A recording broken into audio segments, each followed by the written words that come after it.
205 জনের মধ্যে 3205 জন মতন তোমার ওখানে অ্যাবসেন্ট থাকবে। ঠিক আছে, তো টোটাল 40,360, অ্যাপ্রক্স 36,000 তোমরা ম্যাক্সিমাম 1,500 ম্যাক্সিমাম ক্যান্ডিডেটকে ডাকতে পারে। আর হ্যালো এভরিওয়ান, চলে এলাম নতুন একটা ভিডিও নিয়ে। তোমাদের ফাইনাল মেরিট লিস্ট কী হতে চলেছে, তোমরা কত নাম্বার পেলে সেফ জোন মানে সেফ স্কোর থাকবে, আর তোমাদের মাঠ সম্পর্কে কিছু টিপস দিতে চাই। তো তোমাদের মাঠ আগামী 8 তারিখ থেকে অলরেডি শুরু হয়ে গিয়েছে। আজ আমি ভিডিওটা কিছুদিন আগেই করে রেখেছিলাম, বাট ডিউটি প্রেশারের জন্য ভিডিওটা প্রোভাইড করতে পারিনি, তার জন্য আমি দুঃখিত। তো চলো ভিডিওটা শুরু করা যাক। টোটাল 60,170 জন ক্যান্ডিডেটকে মাঠেতে ডাকা হয়েছে, যার মধ্যে 43,205টা ছেলে, মেয়ে 16,965। ভালো করে নাম্বারটা দেখো, 60,170, এটা তোমাদের 28 তারিখে প্রোভাইড হয়েছে। আর এই রেজাল্ট প্রকাশিত হওয়ার আগে আমিও তোমাদের বলেছিলাম যে ম্যাক্সিমাম কতজন ক্যান্ডিডেটকে ডাকা যেতে পারে।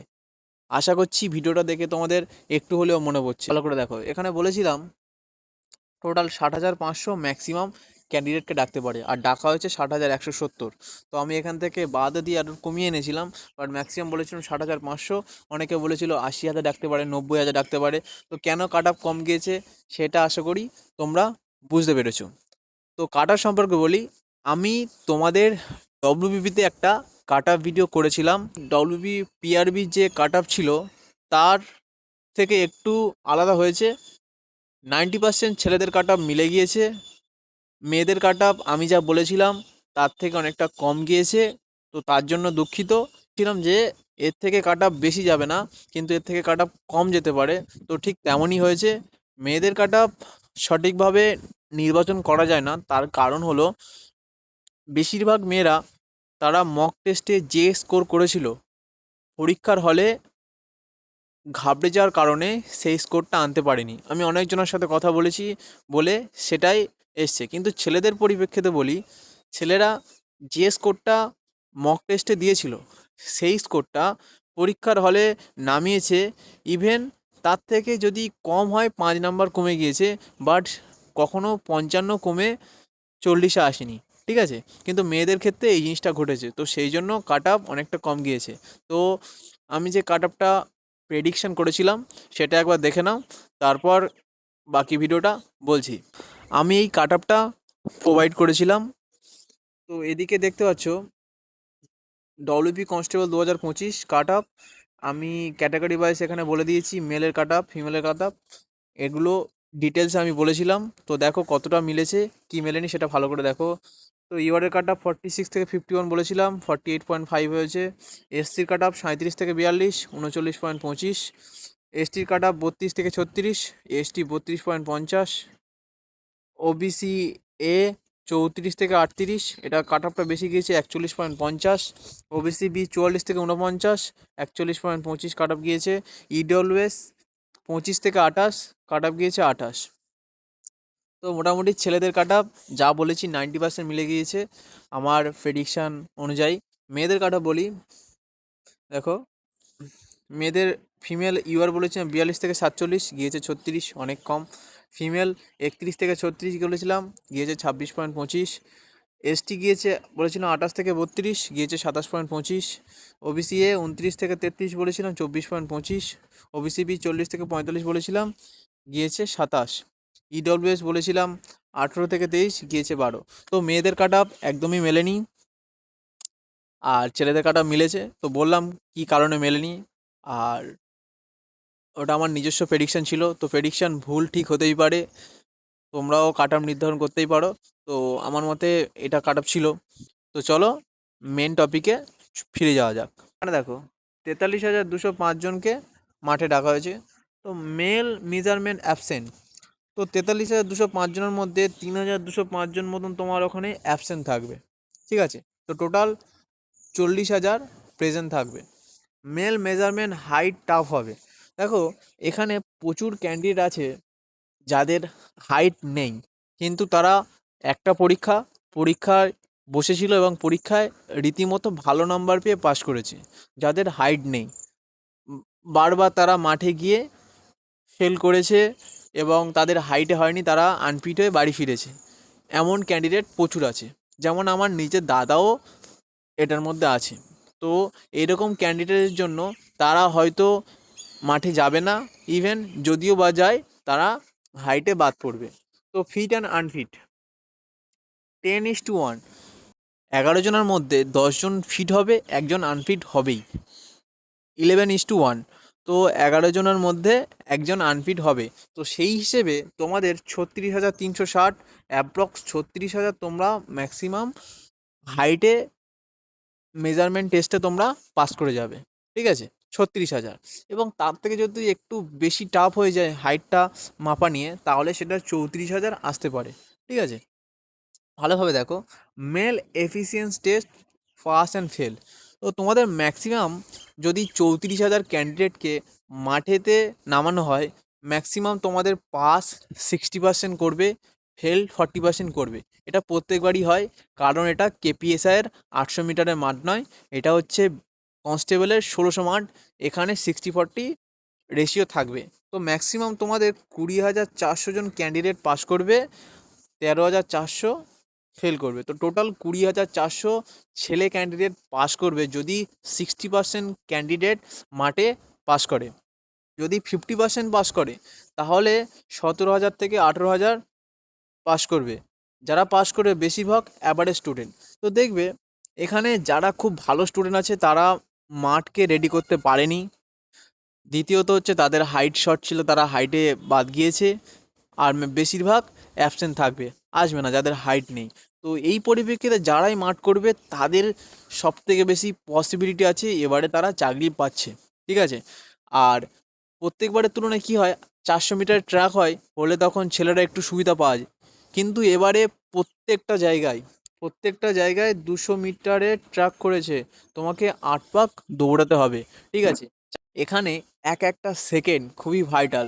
তো 400 মিটারের জায়গায় 200 মিটার করেছে মানে মাঠ যথারীতি টাফ হতে চলেছে। তোমরা দেখে নেবে, ঠিক আছে? মেয়েদের মাঠ যেমন 4 মিনিট সময় দিয়েছে, যেমন ফেল করছে, ছেলেদের মাঠেও ঠিক তেমনই হবে। তোমরা এটা ভালোভাবে দেখে নিও। তো এটা তোমাদের জন্য খুবই সুবিধা হতে চলেছে যারা মাঠের জন্য একদম প্রিপেয়ার। ফিমেল ক্যান্ডিডেট 16,965 জনকে ডাকা হয়েছে। ফিমেল মেজারমেন্ট অ্যাবসেট, তো মেজারমেন্টে অ্যাবসেন্ট থাকবে 965 জন। তো টোটাল 16,000 জন ক্যান্ডিডেট যাবে। ফিমেল মেজারমেন্ট হাইট টাফ হবে, কারণ ম্যাক্সিমাম যাদের হাইট আছে পাস করতে পারেনি। আমি একটা জিনিস লক্ষ্য করে দেখেছি, যাদের হাইট আছে তারা পরীক্ষায় পাস করতে পারেনি। যাদের হাইট একটু কম বাট পড়াশুনোয় ভালো, তারা পাস করে গিয়েছে। এটা অনেক ক্ষেত্রে দেখেছি। ম্যাক্সিমাম মেয়েদের হাইট একটু শর্ট হয়, ঠিক আছে? তো এখানে তারা হাইটের ছাড়টা একটু পাবে না, প্রথম কথা, কারণ হাইটের জন্য একটু ফেল করে যাচ্ছে। এর পাশাপাশি ফিট অ্যান্ড আনফিট 4:1, 12,800, 3,200, অ্যাপ্রক্স 12,500 জন ক্যান্ডিডেট মাঠে নামবে, কারণ হাইট মেয়েদের তুলনামূলক একটু কম হয়। সেই জন্য তারা 160 সেন্টিমিটার যে হাইট আছে সেটা তারা না থাকলে তারা মাঠে নামতে পারবে না। তো হাইটের জন্য ছেলেদের তুলনায় মেয়েরা একটু বেশিই বাদ যায়, ঠিক আছে?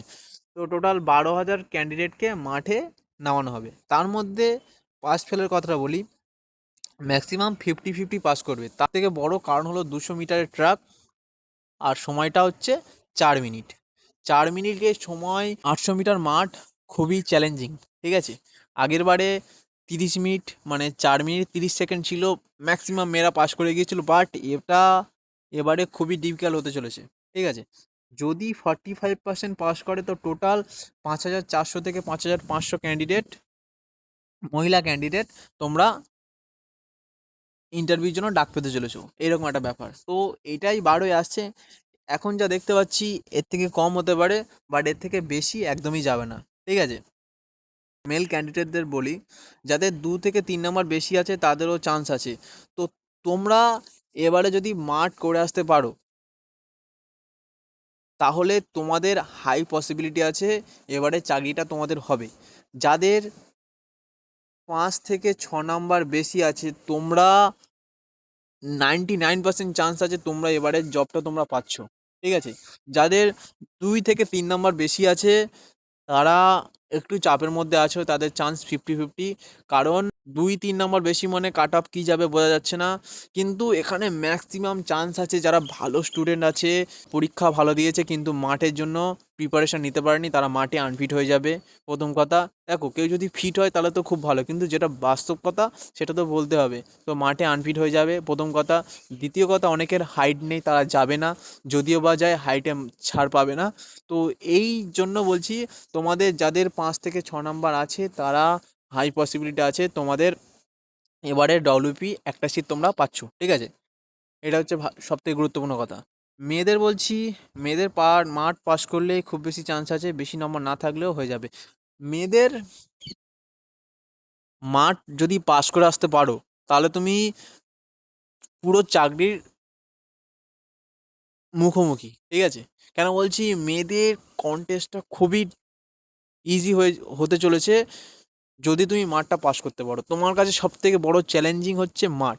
মাঠ যদি তুমি পাস করতে পারো তাহলে তোমার কাছে হাই পসিবিলিটি আছে। আর এই যে 8 তারিখের মাঠটা আমি দেখলাম,